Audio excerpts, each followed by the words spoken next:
वर्तमान शासन नायक भगवान महावीर स्वामी के शासन काल में हम सभी भव्य जी यहाँ पर विराजते हैं। परम भट्टारक महाश्रमण उन वर्तमान भगवान के मुख्य मंच निश्चित वाग्वादिनी भगवती मंजनवाणी का हम सभी भव्य जी करुणांजलि लगा करके यहाँ पान कर रहे हैं। वाग्वादिनी भगवती मंजनवाणी सभी जीवों का कल्याण करे, सभी जीवों का मोक्ष मार्ग सुस्त करे।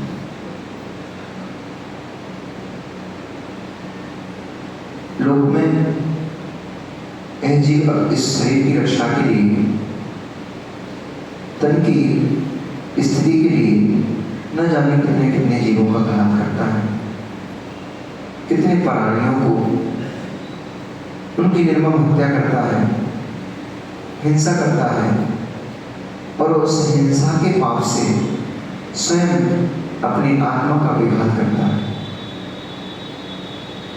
लगता ऐसा है कि हम तो किसी दूसरे प्राणी को घात कर रहे हैं, पर वास्तविकता ये होती है हम किसी दूसरे जीव का घात नहीं, हम अपना स्वयं का ही घात कर रहे होते हैं। क्योंकि जहां जहां हिंसा है वहां वहां नियम से कर्म का बंध है, और जहां जहां कर्म का बंध है वहां वहां नियम से आत्मा का अहित है। हिंसा होगी तो नियम से पाप कर्म का आश्रय बंद होगा, और जहां पाप कर्म का आश्रय बंद होगा वहां नियम से जीव कष्ट को भोगेगा, नरक आदि गतियों में गमन करेगा, संसार में चिरकाल तक परिभ्रमण करता रहेगा। आश्चर्य इस बात का है कि ये जीव जानता हुआ भी उन पाप की क्रियाओं को छोड़ता नहीं, उनसे विरक्त नहीं होता। बच्चे से पूछो कि बेटा पाप कितने होते हैं, तुरंत कह देगा महाराज जी 5 पाप होते हैं। कौन कौन से होते हैं? हिंसा, झूठ, चोरी, कुसील, करेंगे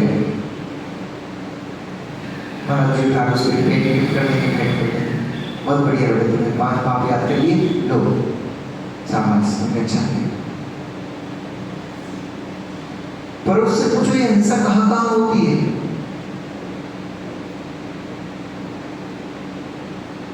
किस किस में हिंसा है? हिंसा के कितने भेद हैं? हो सकता है उसने एक पढ़ कर लिए हो। हिंसा के 2 भेद हो गए, द्रव्य हिंसा और भाव हिंसा। शंकाई जीवों की हिंसा करना द्रव्य हिंसा है, अपने भावों को खराब करना भाव हिंसा है। सबको पता है, हम जानते तो हैं कि हमारे अपने परिणाम खराब करना, अपने परिणाम जीवों की विघातपूर्ण परिणाम करना, अथवा किसी को कष्ट देने रूप परिणाम करना, छल कपट मायाचार रूप परिणाम करना, ये सब हिंसा है, पता है। परंतु पर भी हमारा मन वही काम करता है। आपको नहीं मालूम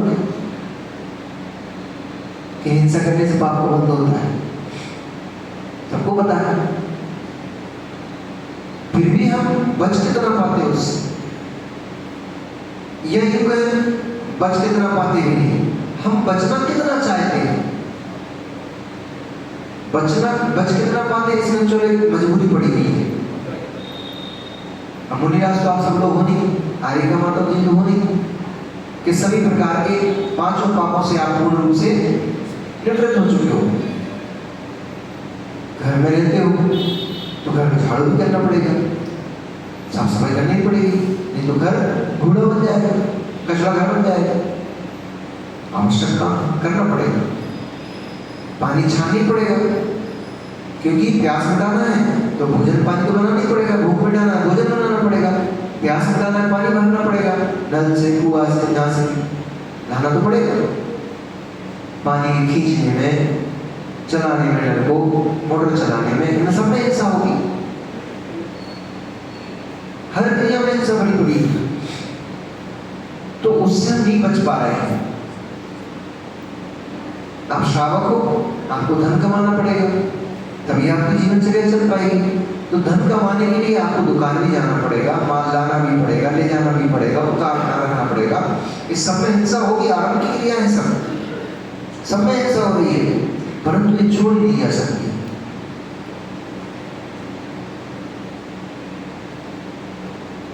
तो जहां नहीं छोड़ी जा पा रही है वहां हिंसा नहीं रुक पा रही है, ये तो फिर भी समझ में आती बात। परंतु जो व्यक्ति की हिंसा है, हम उसको क्यों करके पाप का आश्रय बंद करते हैं, जिससे हमारा कोई प्रयोजन ही नहीं है, उसमें भी हमारी हिंसा का भाव जाता है। अभी जैसे महाराज जी ने एक विषय दिया था व्यर्थ के हंसी मजाक का, इससे लोगों को हमें अच्छा लगता है, परंतु ये हमारा काशाई भाव है। हास्य, रति, अरति, शोक, भय, जुगुप्सा, स्त्री, पुरुष, नपुंसकवेद, ये क्या है सब? क्या है भाई? ये नौ कसाई कहलाती है, ईशत कसाई।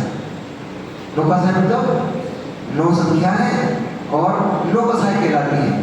9 कसाई मतलब 9 कसाई, कषाय नहीं है, पूरी रूप से कसाय नहीं है, परंतु काशाई परिणाम है, इसलिए इनका नाम है 9 कसाय, ईशत कसाय। हास्य करना, हंसी मजाक करना, कषाय भाव है, पर हमें इसमें आनंद आता है। हमें लगता है हमारी बात सुनकर के 4 लोगों ने हंस दिया तो हमें अपने आप ग्रेट फील होता है, हमें अच्छा लगता है, हमें लगता है हमने बहुत अच्छा जोक किया है, हमने बहुत बड़ा काम किया, 4 लोग हंसने लग गए। आपको पता ही नहीं है, स्वयं तुमने कर्म का बंद किया है, 4 लोगों को पाप कर्म में डाल दिए, पाप कर्म को बंद करा दिया। ये व्यर्थ की क्रिया है, ब्रह्मचर्य है, इसलिए बोला जाता है।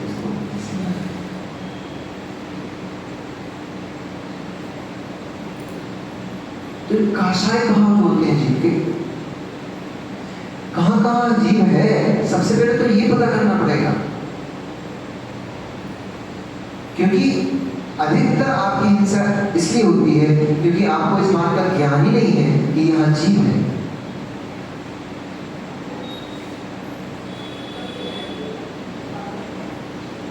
आप कभी उठोगे, अब आपसे क्या बोलूं, छोटे जीवों की तो बात क्या करें, सबको पता है यहाँ बरसात हो रही है, ढेर सारे चींटे पड़े हुए निकलते हैं यहाँ पर, क्या बोलते हैं आपके?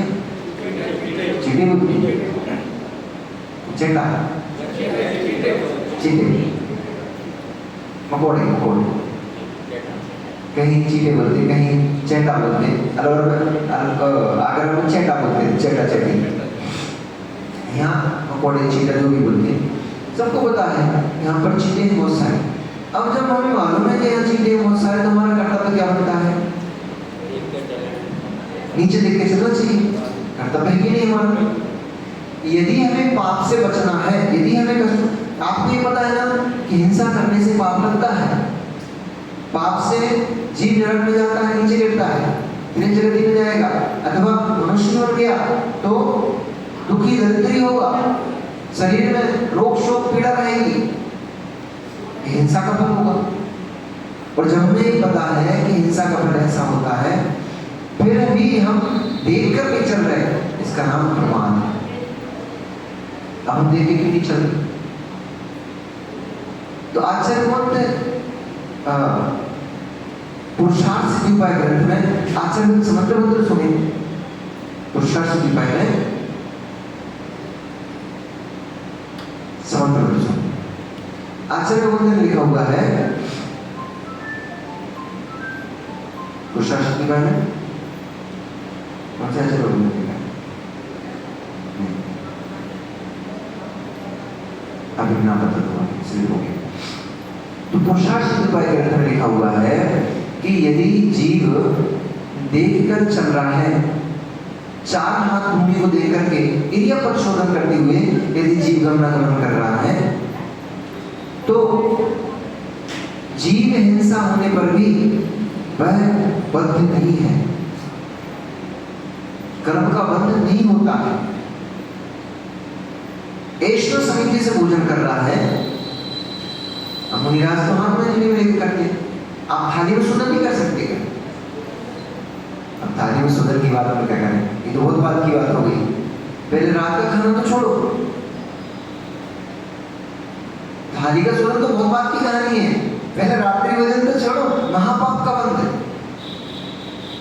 निशाचर कहा है जो रात्रि भोजन करता है उसको। जैन दर्शन तो छोड़ो, वैदिक दर्शन में निशाचर कहा है उसको, राक्षस कहा है उसको। जो जीव रात्रि में भोजन करता है, वैदिक दर्शन में ऐसा कहा हुआ है, वैदिक ग्रंथों में कहा हुआ है, जो जीव रात्रि में भोजन करता है वो मांस भक्षी है, निशाचर है। रात्रि में खाने वाला मांस खाने का दोषी है।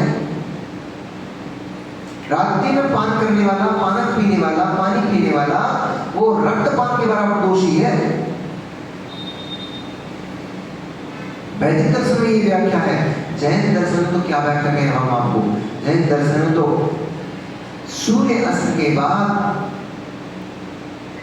भोजन, श्रावकों के घर में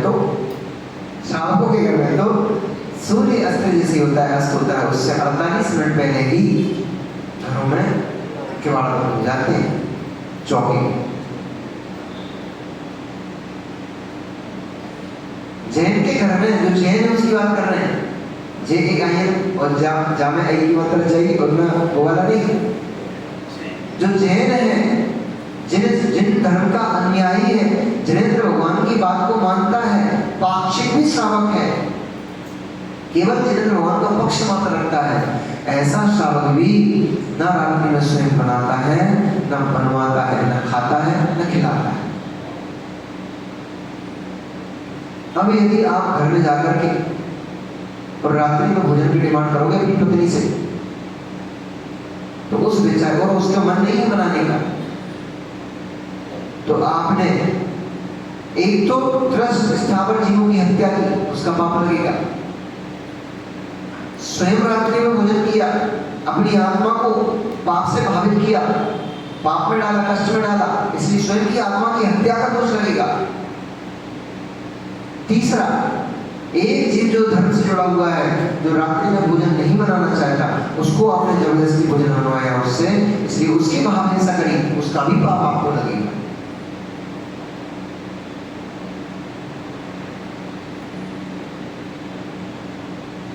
पहले हम ये पकड़े तो जाने तो कि हिंसा है क्या। ये तो हमने पढ़ लिया कि 5 पाप होते हैं, हिंसा पहला पाप है। वो हिंसा हमारे द्वारा कहाँ हो रही है और कैसे हो रही है, जब तक उससे बचने का प्रयास नहीं करेंगे तब तक कैसे हम अपनी आत्मा का उत्थान कर पाएंगे, हम अपनी आत्मा को सही दिशा कैसे दे पाएंगे। अभी देखो बरसात के दिन है, बरसात के दिन में अब ट्यूबलाइट, अभी दिन में भी देख लो, दिन में भी ट्यूबलाइट जलती है तो उसके ऊपर छोटे छोटे से जीव बनते मिल जाएंगे, उड़ते उड़ते मिल जाएंगे वहां पे। आपने जैसे ही पर छोंक लगाया, छोंक की भाप पर उड़ी, और प्राणी कितना जीव कितना बड़ा बेचारा हो, इतना छोटा सा जीव है, वो भाप की गर्मी को कहां सहन कर पाया। वो छोंक की भाप जैसी निकली, उससे वो जीव तुरंत झुलस गया, झुलस के आपकी सब्जी में गिर गया। अब इतने बड़े बड़े जीव तो ये तुरुला पड़े रहते हैं, सूले पड़े रहते हैं, उनको देवाई अम्मा बोल देती महाराज जी जीरा है, जीरा है। देखोगी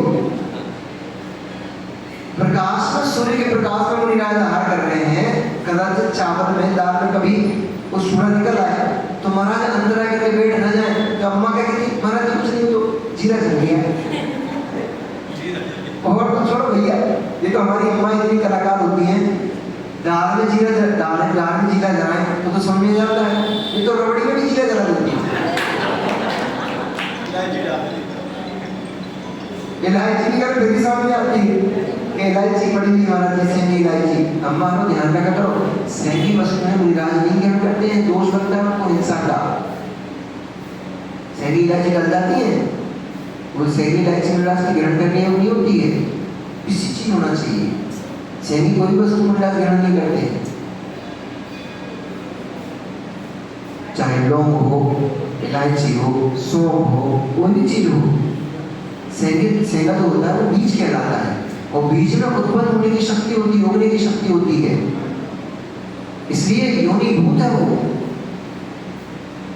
और यदि मुनिराज सीधा सीधा ऐसी वस्तु को लेकर सौंप सैनी की सैनी सीखी होना चाहिए अथवा उल्टी कुर्सी होना चाहिए, चूल्हा होना चाहिए। सैनी वस्तु योनिभूत होती है, सेंगा बीज योनिभूत होता है, उसमें एक जीव आके बल सकता है, इसलिए एक जीव की हिंसा का उसमें दोष लगेगा। इसलिए मुनिराज सैनी वस्तु में ये जैनेन्द्र भगवान प्रणीत धर्म है, ये हवाई बातों वाला धर्म नहीं है। कुछ भी बोल दिया, कहीं भी कुछ भी हो गया, चुप करने लगे। यहाँ हर एक बात को जैनेन्द्र भगवान ने विशेषता से कहा है। जीव रक्षा पालना है तो क्यों पालना है जीव रक्षा? क्या जरूरत है जीव रक्षा की? जीव मरना नहीं है क्या? अभी पानी के पतंगे उड़ेंगे, अभी पानी गिरेगा, उसके बाद फिर वापस धूप निकलेगी, तो काले बसेरे कीड़े उत्पन्न हो जाएंगे, बदबू वाले कीड़े। रोडों पे रिक्शे मिलेंगे, आप पैर रखने की जगह नहीं मिलेगी, इतने कीड़े उत्पन्न हो जाएंगे। शहरों में तो फिर थोड़े कम होते हैं, गाँव में फसल होती है तो बहुत ही ज्यादा कीड़े होते हैं। एक जगह तो मैंने भैया, हम लोग आचार्य शिक्षा बिहार से मतलब उसमें कर्नाटक से शायद महाराष्ट्र की तरफ जा रहे थे छात्रावास के लिए।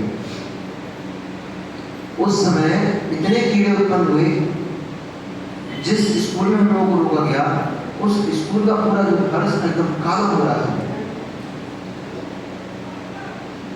पार्टी वालों ने, जो पार्टी का ट्रक सामने आया था, तो पार्टी लगाने के लिए ट्रक चला से पापड़ सेकता ना, जिस चट की आवाज आती है, ऐसे पूरे ट्रक का जैसे कोई जाओ तो चट चट चट पूरे तो देख के रह गया वहां पे।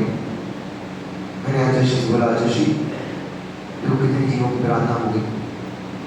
आचार्य सबको प्राश्चित दी, कहीं ना कहीं वही अपने पार्टी लग रहे थे, अपन भी दोषी कहलाए, सबको प्राश्चित दिया। फिर आचार्य इसका प्राश्चित हो, एक बारिश हो जाए अनंत जीव उत्पन्न हो जाते हैं, और इतने सूक्ष्म इतने छोटे छोटे जीव हो जाते हैं, आप आंखें गड़ा के भी देखो तो दिखाई नहीं देंगे। हम लोग जब वहां पे थे विराटनगर में, तो एक दिन जंगल गए, पहाड़ी पे, ऐसे चट्टान सामान को दिखाई नहीं दे रहा वहां पे, तो चले गए, देखे गए, चार घूम देख के चल रहे थे, दिख ही नहीं रहा था, वो इतना छोटा सा जीव। और जंगल करने के लिए जैसे बैठे और निगाह नीचे करी, पूरी चट्टान जीवों से भरी पड़ी। हमारा दिमाग खराब हो गया, हम वापस कैसे जाए? अज्ञानता में हम देख के चल रहे थे, पर वो इतना छोटा जीव था, वो पत्थर के कलर का था, काई पत्थर में से काई से बच जाती ना, तो वो वैसी कलर का था। पत्थर में जो ग्रेनाइट टाइप का होता है ना, उसमें दाने दाने होते हैं, तो जैसे उसमें दाने आते थे वैसे ही कलर का वो जीव था, वो दिखाई नहीं दे रहा था। तो तभी हमें जाने में दोष तो नहीं लगा, इसलिए क्योंकि हम चार घूमने लेकर चल रहे थे, परंतु जीव तक छोटा था कि हमें दिखाई नहीं दिया। जैसे ही दिखाई दिया हम तो बहुत चक्कर गए कि अब हम क्या करें, यहाँ से वहां तक हम कैसे जाएंगे? पिछी से मार्जिन कर करके चट्टानों का जंगल के बाद पिछी से मार्जिन कर कर एक एक कदम रख रखते हम बाहर निकले, संतोष मिला, भगवान बाहर में लगाए। तो पहले तो ये जानना जरूरी है कि जीव कहाँ कहाँ होता है, बचाएं कैसे, उसको रक्षा कैसे करें। अभी तो हम उठाया, कोई भी काम होता है फटाक से कर लेते हैं, पता ही नहीं हमें कितने जीव मार डाले हमने, ना ध्यान जा रहा हमारा, ना हमको बचाने का कोई भाव उत्पन्न हो रहा है। अहिंसा व्रत पालन कैसे होगा आपका? आप जैन हो, और जैन पैदा होते ही अहिंसा अनुवृत्ति हो जाता है। जैन कुल में जिस कुल में आपने जन्म ले लिया है, उस कुल की प्रत्यशक्ति ये है, बताओ।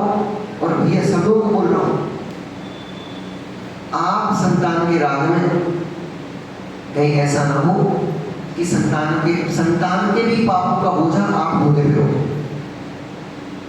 क्योंकि आचार्य ने कहा है, जब तक बच्चा 8 वर्ष अंतर्मुख का नहीं हो जाता, तब तक उसका जो भी गलतियां, जो भी पाप कर रहा है, उसका दोष माता पिता को लगता है।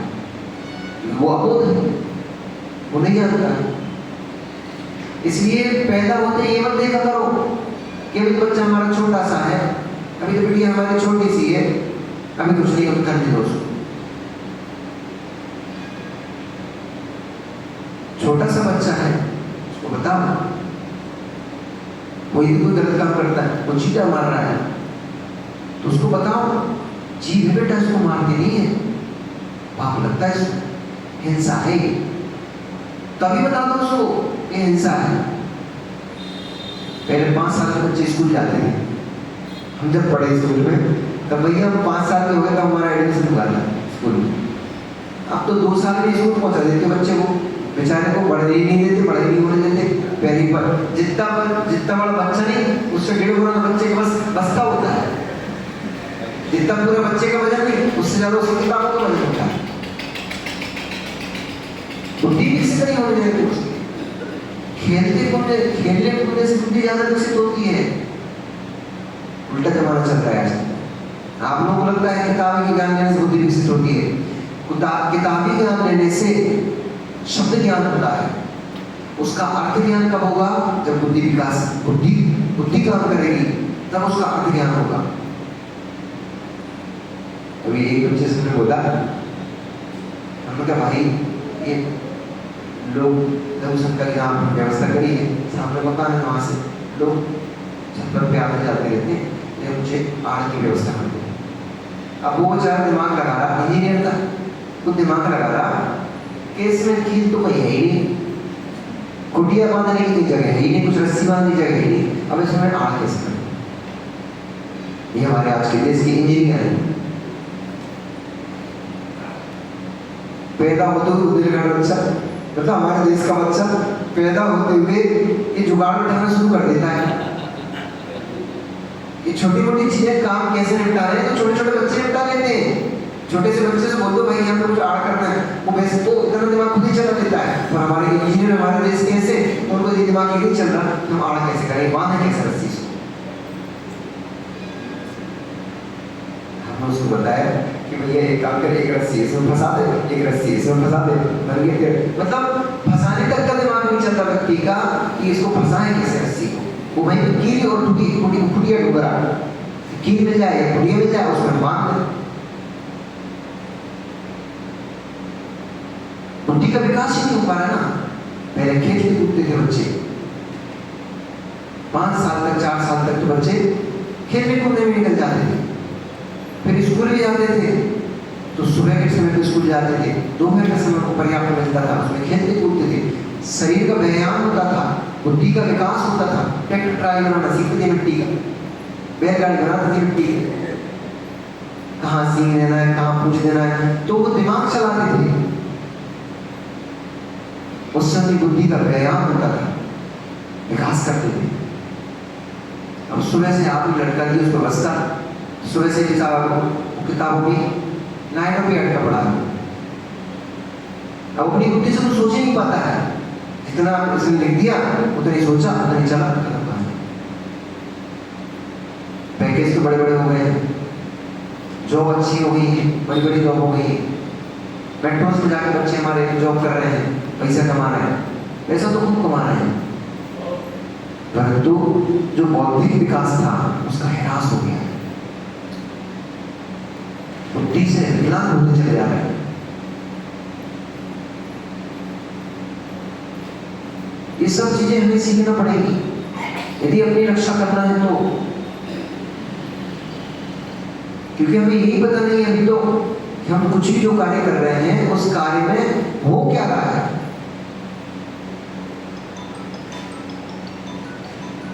गलत से भूख लगी, जो आया हमने सो खा लिया, पता ही नहीं है ये भक्ष्य है कि अभक्ष्य है, जीव युक्त है, जीव रहित है, कैसा है।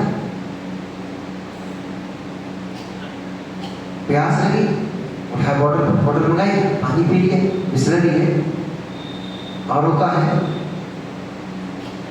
ये तो, और क्या बोलते उसको, कौन सा मिनरल वाटर है, आपको कंपनी का नाम है ना, मिनरल वाटर है।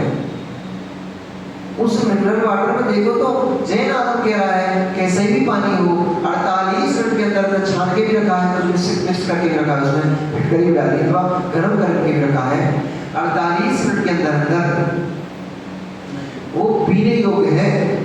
48 मिनट से अधिक कोई भी पानी होगा उसमें नियम से उसी जाति के जीव पड़ जाते हैं, जीवों की उत्पत्ति होना प्रारंभ हो जाती है।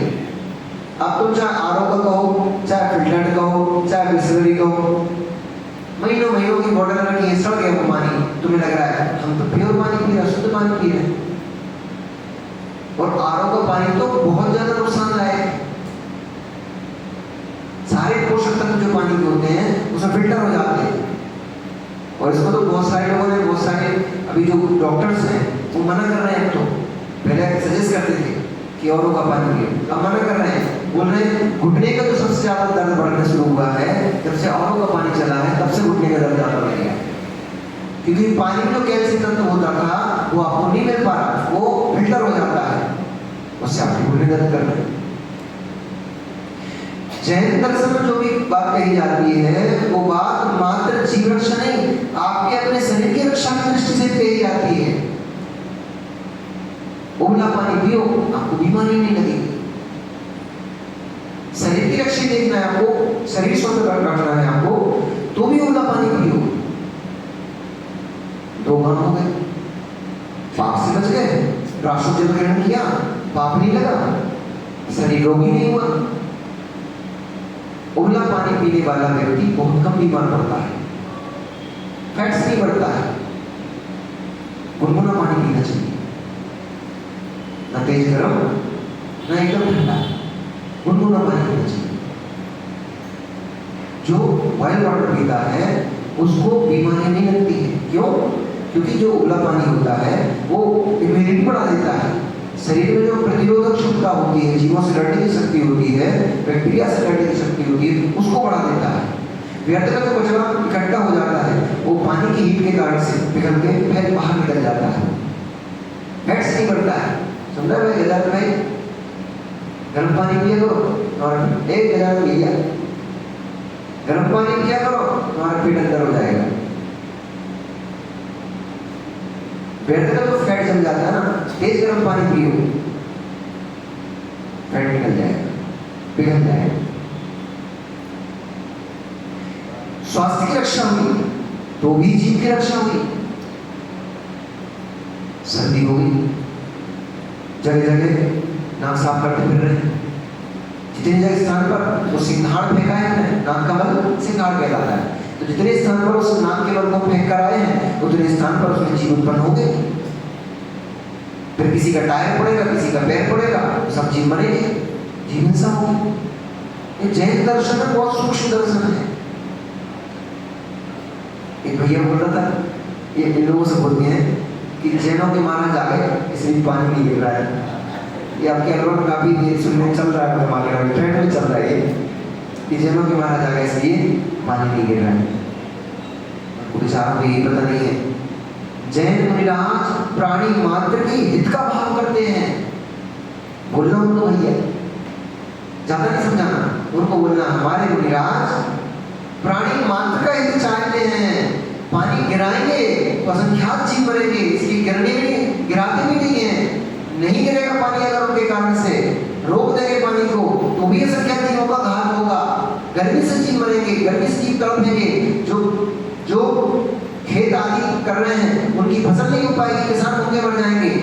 इसलिए ना वो किसानों को भूखा मारते हैं, ना वो छोटे छोटे जंतुओं को भूखा मारते हैं, पानी से मारते हैं। इसलिए ना वो बरसने की अनुमोदना करते हैं, ना बरसने की अनुमोदना करते हैं, ना वो पानी को बांधते हैं, ना पानी को गिराते हैं। चाहे तो बांध तो सकते हैं, उन्हीं रातों के पास मंत्र शक्ति होती है और वो मंत्र शक्ति से वो चाहे तो एक स्थान पर पानी उतार सकते हैं, गिरा सकते हैं। जो मुनिराज एक पैर रखने से पहले, हाथ धोने से पहले जीभ पिच्छी से स्थान का मार्जन करते हैं, फिर वहां पे हाथ धोते हैं। जो महाराज मुंह का कफ निकालने से पहले भूमि का मार्जन करते हैं, फिर उस स्थान पर मुंह का कफ निकाल के थूकते हैं। अथवा कई मुनिराज तो थूकने का त्याग किए हुए हैं, थूकते ही नहीं है। वो मुनिराज कैसे जीवों की हत्या करेंगे, कैसे जीवों की हिंसा करेंगे। इसलिए ना मंत्र तंत्र करके ना पानी बरसाते हैं और ना मंत्र तंत्र करके पानी को रोकते भी नहीं। रोकने से भी जीवों का घात होगा, रोकने से भी जीवों का अहित होगा, और गिराने से भी जीवों का अहित होगा। इसलिए न गिरने की अनुमोदना, न ना गिरने की अनुमोदना। प्राकृतिक वस्तुएं हैं, ये सब प्रकृति का परिणाम है। तो जैसा प्रकृति चल रही है उसको वैसा प्रकृति नहीं चलने देते हैं, उसको छेड़छाड़ नहीं करते। ऐसे होते हैं दिगंबर मुनिराज, ऐसे होते हैं, दयाशील होते हैं, करुणाशील होते हैं। जहां उनको एक मनुष्य के ऊपर दया है कि बेचारा गर्मी से संतप्त है, गर्मी से व्याकुल हो रहा है, तो इसको शीतलता मिल जाएगी। पानी गिरा दो, पर गिरा कैसे दूं? एक बूंद भी पानी की गिरेगी, असंख्यात जीव उस बूंद में मर जाएगा। वो बूंद ऊपर से नीचे आकर टपकेगी, भूमि पर पड़ेगी, जैसे बूंद पड़ेगी टुकड़े टुकड़े हो जाएंगे उसके। उस बूंद के भीतर जीव भरा पड़ा हुआ है, जीव बैठा हुआ है, जल का एक जीव बैठा हुआ है, वो जीव टुकड़े टुकड़े होकर मर जाएगा। कैसे गिराएगी पानी की बूंद? ऊपर से बूंद गिरेगी, पानी फैलेगा, बहेगा, जाने कितने जीव जो बिलों में छुपे बैठे हुए हैं वे जीव बह जाएंगे पानी में, डूब के मर जाएंगे। कैसे गिराएंगे पानी? इसलिए ना रोकते हैं ना गिराते हैं। गिरे तो प्राकृतिक वस्तु है, प्रकृति है, वो अगर गिराती है तो गिराओ। प्रकृति सूखा रखती है तो सूखा रखो। ना वो गिरने की अनुमोदना करते हैं ना। क्यों? क्योंकि उनको अपनी आत्मा का हित दिखता है, हित दिखता है। यदि मैं गिरने की अनुमोदना करूंगा तो भी मुझे पाप कर्म का बंध होगा, हिंसा पाप हो जाएगा। यदि नहीं गिरने की अनुमोदना करता हूं तो भी मुझे हिंसा पाप हो जाएगा। इसलिए मध्यस्थ रहते हैं, गिरे तो भी, नहीं गिरे तो भी मध्यस्थ रहते हैं। ये बात हमें पता तो होना चाहिए कि उस पानी में कितने जीव हैं। अभी तो आपने रिंकू भैया बढ़िया, बहुत गर्मी है, बहुत गर्मी है, दिन में 4 बार शावर लगा कर नहा रहे, शावर ले रहे। किसी ने पूछा भैया चल जरा काम से, बस 10 मिनट शावर लेके आता हूँ। गर्मी लग रही थी, गर्मी लग रही थी, नहीं सहन हो रही थी, तुम तो वैसे भी चक्कर फिर चला लेती हो, फिर भी कदाचित इतनी प्रचंड गर्मी है, सहन नहीं हो रही, तो इतना कर सकते थे, नैपकिन गीली कर लेते, उस नैपकिन से सर को पोंछ लेते, तो भी गर्मी निकल जाती। शावर लेने की क्या आवश्यकता है? बचा सकते थे ना, जीव रक्षा कर सकते थे ना। ठीक है, नहा लेता, आधी बाल्टी पानी में भी स्नान हो जाता है। ब्रह्मचारी थे हम लोग ना, हम लोग तो नहाते थे, थोड़ी हम लोग बिना नहाए भगवान के अभिषेक पूजन करते थे। हम लोग जब ब्रह्मचारी थे हम लोग भी स्नान करते थे। 1-2 लीटर की कैन में स्नान भी हो जाता था और लंगोटी भी हो जाती। और हमारे संजय सागर महाराज को 2 लीटर की कैन में जंगल भी हो आते थे।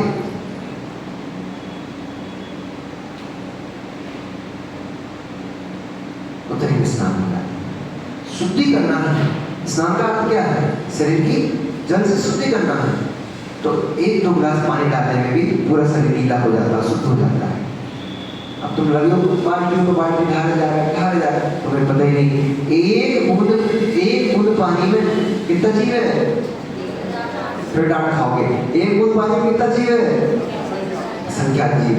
समझदार हो गए, एक बार डांट खा चुके हैं। सही आदमी, एक बार डांट खा के समझ जाना चाहिए आदमी को।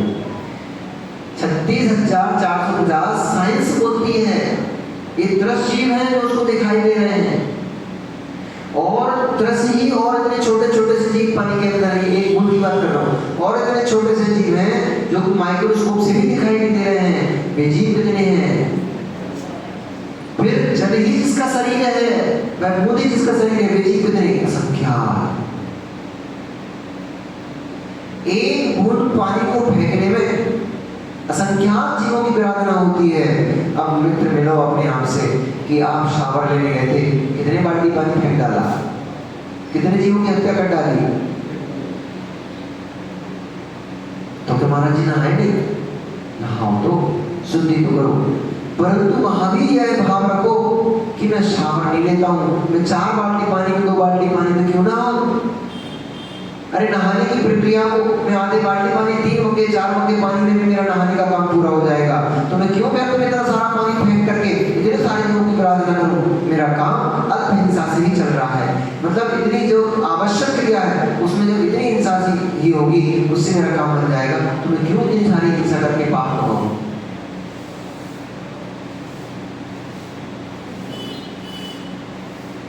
अहिंसा व्रत है। जीव समूह कहाँ है? ये तो अभी ये एक दृष्टांत लेके चल रहा हूं मात्र है, केवल अभी जल का एक जीव की बात कर रहा हूं मैं। कितना जीव है जल में, पर जल जीव पे आओ, जो जल में उत्पन्न होते हैं जल में ही रहते हैं, जल कहलाते हैं। बड़े बड़े तो सबको पता है, मछली होती है, मगर होती है। पापी मछली खा जा रहे हैं, पापी पनियन सांप को खा जाते हैं। पंचेंद्रीय जीव नहीं बच पा रहे उनसे, तो छोटे छोटे जीवों की रक्षा कहाँ हो पाएगी? केकड़े खा जाते हैं पानी की। पानी में और भी बहुत सारे प्रकार के जीव होते हैं, जंतु होते हैं। उन जंतुओं को पकड़ के भून के, जैसे तुम्हारे यहाँ होला भून के खा जाते हैं, ऐसे लोग चीटी भी खा जाते हैं, भून के खा जाते हैं। एक वीडियो देखा था हमने एक बार,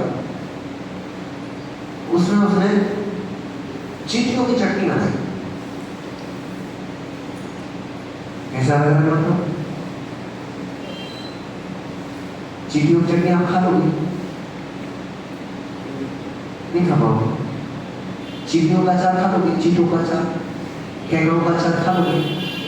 केकड़ा कितने तेरे जीव है?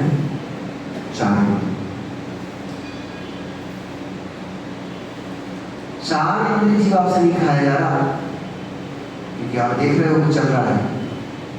तो जो पतंग वहां उड़ रहा है वो भी 4 इंद्रिय है। वो जो बच्चा छोटा सा टीराइड का कीड़ा, वो भी 4 इंद्रिय है। जैसे मैंने बोला केकड़ों की चटनी खा लोगे, तो कैसे सब लोग करने लगे, चेहरा बनाने लग गए, ऐसे करने लग गए। वो भी 4 इंद्रिय है। जो शौक से आपकी सब्जी में गिर गया था, उसमें भी वही पाप लगेगा जो केकड़े के खाने में पाप लगेगा। अब जो रात में खाते हो, हमारा काम बताने का है, त्यागने नहीं त्यागना वो आपका अपना काम। हम जबरदस्ती पीछे नहीं पड़ते किसी, कहीं तो त्याग कर, जबरदस्ती करवाएंगे तो भी तुम्हें कष्ट होगा, कष्ट नहीं, पर कष्ट से निकालने का मार्ग जरूर बताते हैं। भैया संसार में नहीं भटकना है, दुखों को नहीं भोगना है, कष्टों को नहीं भोगना है, रात्रि भोजन त्याग करो। होटल में खाए जा रहे हैं, बख्शा तुम्हें ज्ञान ही नहीं बिल्कुल भी। एक बार बंदे देखा किचन में, उनका किचन होता ना होटल होगा, तुम तो 5 स्टार खाते हैं महाराज जी, भैया हाइजीन के बच्चा। हम तो 5 स्टार होटल में खाते हैं, 3 स्टार होटल में खाते हैं, छोटे मोटे होटल में तो जाते ही नहीं है। वो वहाँ पे सब मेला करके बनाती है, गंदा करके बनाती है, उन्हीं हाथों से पसीना पड़। अरे जाके देखो तो 5 स्टार होटल के बीच में हम तो रहे गए हैं, क्यों पता है? उन 5 स्टार 3 स्टार होटल में 7 स्टार होटल में जाकर देखो जरा, तुम्हें क्या लगता है वहां के रसोई बिल्कुल पाक पवित्र रहते हैं? तुम क्या, उनको भी पसीना आ रहा है, उनको भी मेल चल रहा है, उसी हाथ से मेल बुझाया, उसी से भजिए लटका दी, उन्हीं हाथों से पसीना पहुंचा, यूं किया तो तुम्हारी रोटी बनाई, वो पसीने लगा के तुम्हारी रोटी बना के दे दी है। नान रोटी खा रहे हैं,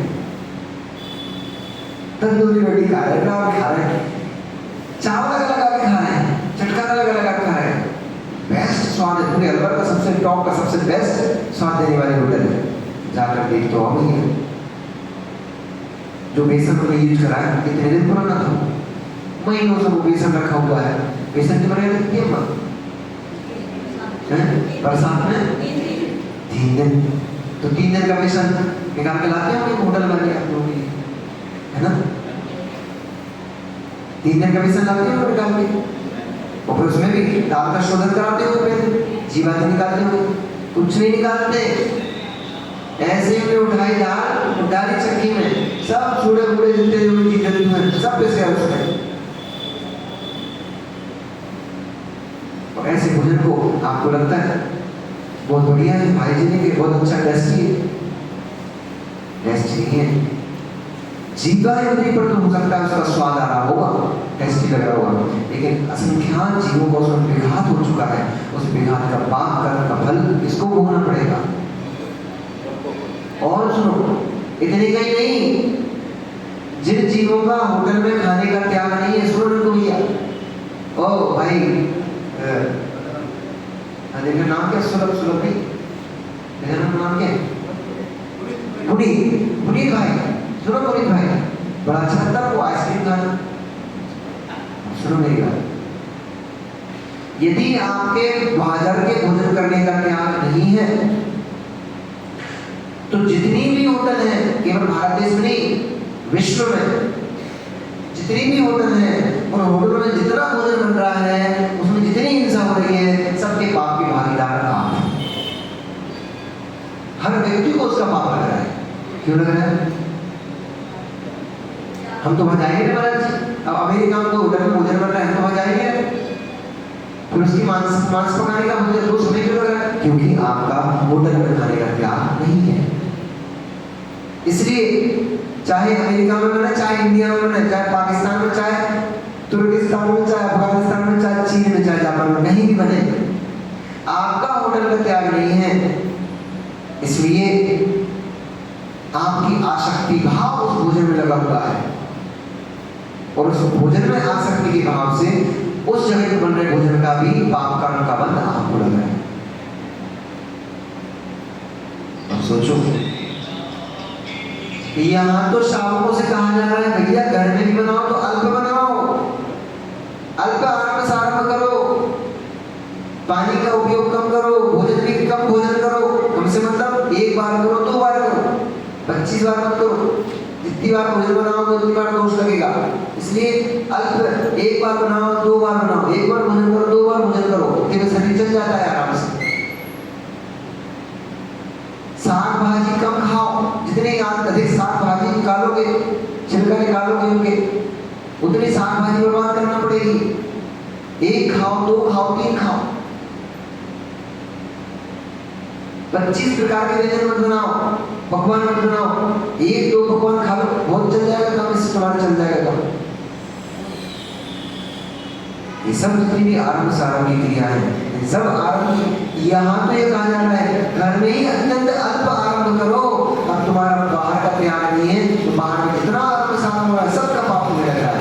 इसलिए तो मिथ्या दृष्टि जीव का कोई भी पाप कर्म का आश्रम बंद होता है, अंतः कोड़ा कोड़ी सागर के ऊपर ही होता है।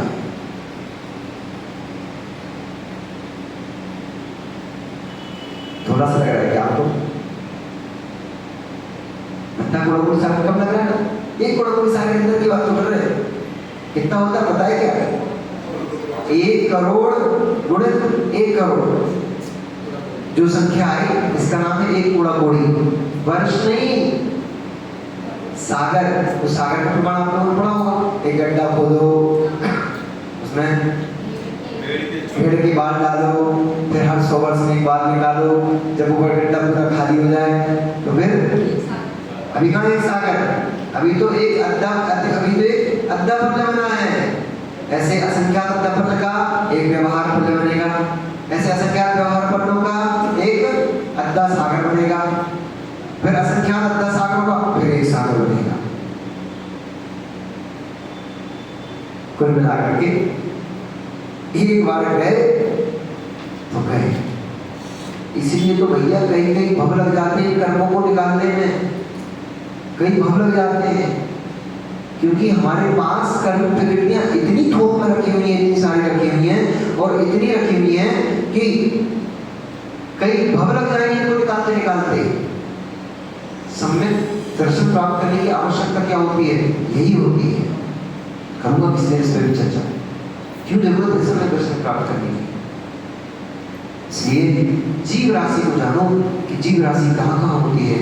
अभी और अपन इस विषय में कल्पना चर्चा करेंगे, अभी तो जल कायक जीवों के बात करिए, और भी है। पृथ्वी कायक है, वायु कायक है, अग्नि कायक है, वनस्पति कायक है, दृश्य कायक है, तेरे जीव हैं, कहाँ कहाँ हैं, सबको देखेंगे।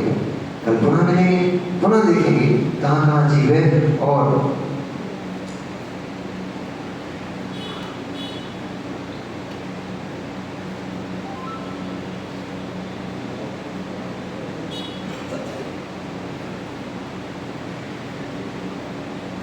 एक जिज्ञासा आई है कि कुछ लोग राम कथा को लेकर के प्रश्न होगा कि जैनी कब से राम कथा करने लग गए। भैया जैन कर रहे हैं कि अजैन कर रहे हैं?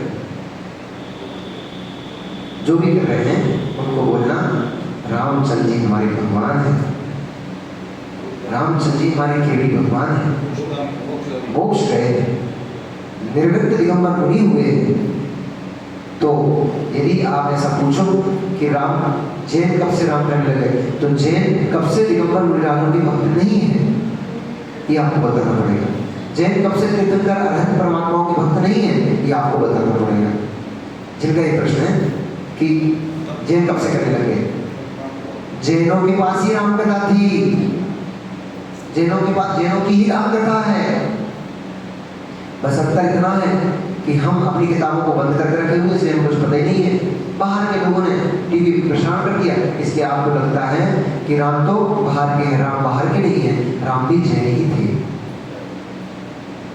राम क्षत्रिय पुरुष थे। उन्होंने जो